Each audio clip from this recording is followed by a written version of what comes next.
Joining us right now is Democratic Congressman Mike Quigley of Illinois. He sits on the House Intelligence Committee. Congressman, thanks for coming in. They're talking about the oil markets and where this oil energy supply crisis is right now. There's also then what could happen in the next 12 hours with this new threat coming from President Trump, this now deadline that he has set. The president has said if there is no deal by tonight, he's going to blow up the whole country, including ordering attacks on Iran's bridges and power plants. What is the result in your mind if he does that? Well, look, first of all, is an extraordinary threat of escalation. Our first concern is always with our troops, and we've seen, gratefully, the airmen have been recovered, but we've already lost many. The threat of escalation obviously involves the loss of innocent lives as well.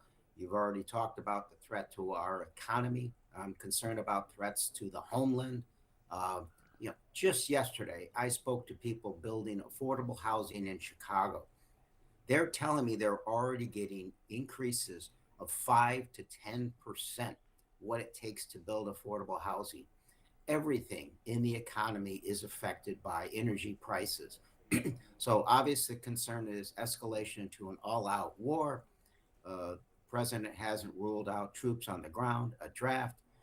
Very concerned about what this means to our country's economic well-being, all based on a lack of strategy, sort of an unhinged, disoriented foreign policy that basically says to the world, we're on our own, and that's a very scary proposition.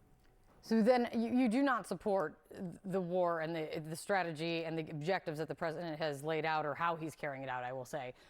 Is it a better result then, in your mind, if he passes he allows another deadline to pass that he has already extended and doesn't follow through on his threat? Is that a better outcome in terms of the end goal and for this safety and security of America? Yeah, obviously it makes more sense not to give ultimatums if you don't mean it. And that happened, as we saw in the Ukraine defense against Russia, and no one believes you anymore. So here we are telling the world we're on our own, we don't care about you. And then a foreign policy that can't be described in any other way as wildly Byzantine, disoriented, scattered, and absolutely ineffective. We're not sure what the goal is here. Was it regime change? Well, maybe not so much. Was it eliminating the threat of a nuclear program? Well, why did the president pull us out of a treaty in which the Iranians were in compliance, the JCPOA? So there's absolutely no rhyme or reason to this, and it's extremely scary. I want to play something that the president said yesterday about his negotiation, who he's negotiating with in Iran. We've had total regime change. You know, the people there now are much more reasonable than the lunatics that you had in phase one and phase two. They were lunatics. The people that we're negotiating with now on behalf of Iran are much more reasonable. You can call it what you want, but I call it regime change, and I think most people are giving us credit for that. The first regime was taken out. The second regime was taken out. Now the third group of people that we're dealing with is not as radicalized, and we think they're actually much smarter. Congressman, what do you think of that? Do you believe that?